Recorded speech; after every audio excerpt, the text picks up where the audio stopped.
Hai semua, di video kali ini aku mau bikin salah satu jajanan tradisional khas Betawi, yaitu kue cucur gula merah. Kue cucur ini cocok banget buat pemula yang mau coba-coba bikin ya, tapi masih takut gagal. Tenang aja, menurutku resep ini anti gagal, hasilnya cakep banget, berserat, bertopi, dan juga berenda. Tuh lihat bagian dalamnya cantik banget ya, dan rasanya juga enak banget. Nah, penasaran gimana cara aku buatnya? Yuk simak terus videonya sampai akhir. Langkah pertama, siapkan 200 gram gula merah, kemudian tambahkan 150 gram gula pasir, tambahkan juga setengah sendok teh garam, dan 1 saset vanili bubuk. Lalu tuang 600 ml air. Kalau teman-teman punya daun pandan, boleh banget ya ditambahkan supaya lebih wangi. Sekarang gula merahnya mau aku masak sampai mencair dan airnya mendidih. Tips dari aku supaya hasilnya lebih bagus, gunakan gula merah yang warnanya agak gelap. Nah, kalau gula merahnya sudah larut dan airnya sudah mendidih, langsung matikan api, lalu biarkan dulu sampai uap panasnya hilang.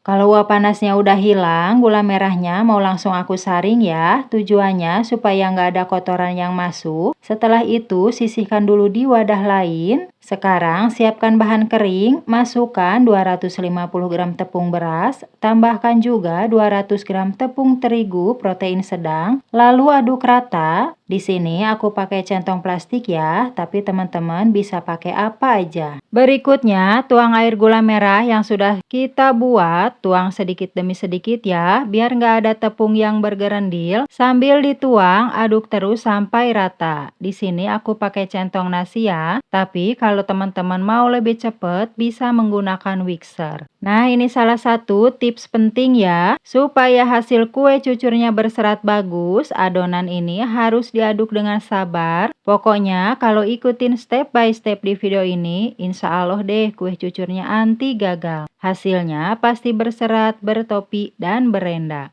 Aduk terus sampai tepung dan gula cair tercampur rata. Kalau masih terasa kental, tambahkan lagi air gula merahnya sedikit demi sedikit. Jangan buru-buru ya, biar adonannya halus tanpa bergerendil. Di sini aku aduk selama kurang lebih 15 menit. Cara mengaduknya diemplok, ditekan-tekan seperti ini ya. Tujuannya supaya gula dan tepungnya benar-benar menyatu. Pokoknya harus sabar ya, biar hasilnya bagus. Setelah 15 menit, sekarang aku tambahkan lagi sisa air gula merahnya. Aduk lagi sampai benar-benar rata. Kalau konsistensi adonan sudah pas, nggak kental tapi agak cair, berarti sudah siap. Dan untuk satu resep ini, air gula merahnya tadi aku habiskan semua ya. Nah, setelah itu diamkan adonan selama 1 jam.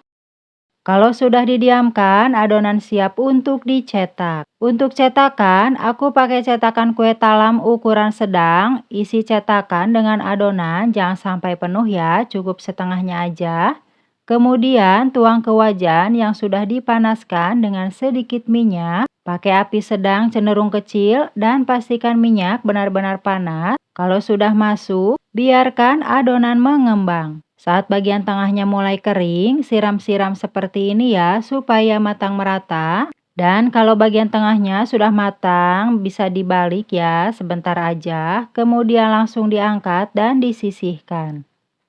Lanjut, goreng lagi adonan berikutnya. Kalau bisa beri jeda ya sekitar 30 detik sampai 1 menit sebelum menggoreng lagi supaya minyak tetap panas dan stabil. Kalau minyaknya berkurang, tambahkan lagi sedikit. Ulangi terus sampai semua adonan habis dan lihat deh hasilnya, cakep banget kan? Bagian bawahnya bertopi, bagian pinggirannya berenda, dan bagian dalamnya berserat halus. Untuk satu resep ini hasilnya bisa sampai 33 buah kue cucur. Untuk kue cucurnya cantik banget dan cocok buat ide jualan atau buat cemilan di rumah. Hasilnya benar-benar anti gagal ya, manisnya pas, teksturnya lembut, dan tampilannya cantik banget. Selamat mencoba!